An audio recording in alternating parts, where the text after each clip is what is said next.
Le prochain morceau qu'on va vous interpréter, toujours de Georges Brassens, écrit et mis bien sûr en musique par Georges. Vous n'avez sans doute pas entendu, certainement pas sur une version enregistrée sur un disque vinyle ou CD de Georges Brassens, puisqu'il n'a jamais enregistré de son vivant. Il fait partie des petites chansons posthumes qu'on peut retrouver grâce à un grand ami à lui, qui est toujours en vie heureusement, Maxime Le Forestier, qui a repris donc, dans cet album une douzaine de ses chansons, qu'il a appelées les chansons posthumes, les petits bonheurs posthumes de Georges Brassens. La chanson qu'on va vous interpréter, c'est La fille indienne.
Tortillant de la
Et nous allons rendre hommage avec la chanson qui va suivre au nom des rues de Paris.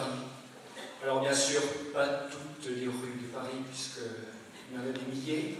On va s'arrêter à celles qui ont des noms qu'on ne trouve peut-être pas dans tous les dictionnaires, des noms décalés, quelquefois loufoques, ridicules. On va leur rendre donc hommage. Et pour ces rues, je me suis arrêté justement en trouvant par hasard la plus petite rue de Paris. Si vous la connaissez, cette rue, elle s'appelle la rue Laplace. Elle est toute petite. Elle doit faire maximum 15 mètres de long. Vous la trouvez effectivement sur la carte, pas sur la carte du métro. Sur place, il faut déjà bien faire attention pour trouver sa plaque. Et c'est là que ça devient de l'humour à la parisienne. C'est que cette rue, la rue Laplace, elle s'achève sur une place. Et cette place, devinez comment elle s'appelle? La place La Rue. C'est vrai, c'est réel, c'est pas une invention. Pour les amateurs du jeu de Monopoly, vous connaissez bien sûr la rue la plus chère de ce jeu, la rue de la Paix. Maintenant que c'est passé en euros, je ne sais plus, c'était 20 000 francs je crois à l'époque, même en euros, je ne sais plus à combien ça se monte. Alors pourquoi je vous parle de la rue de la Paix? Parce que c'est pas forcément une rue au nom décalé, mais par contre, s'il y a des amateurs de contrepétrie, alors je vous explique comment ça marche une contrepétrie. Il suffit d'échanger la première lettre du premier mot avec la première lettre du dernier mot. Je vous laisse travailler, méditer sur... Tout ce que je vous dirais simplement, c'est que Georges Brassens n'aura même pas, lui, eu le courage de pouvoir lui mettre cette contrepétrie dans une de ses chansons. C'est pour dire, donc je ne dirai pas, vu qu'il y a des enfants dans la salle. Et donc nous partons maintenant à la découverte de ces noms ridicules avec la balade des noms de rues, avec notamment la première que vous allez entendre dans la chanson, c'est la rue du cul qui peigne. Alors celle-ci, vous ne la trouverez pas en visitant Paris, elle n'existe plus. Par contre, les autres que vous verrez affichées à l'écran, elles existent bien et vous pourrez les visiter en visitant Paris.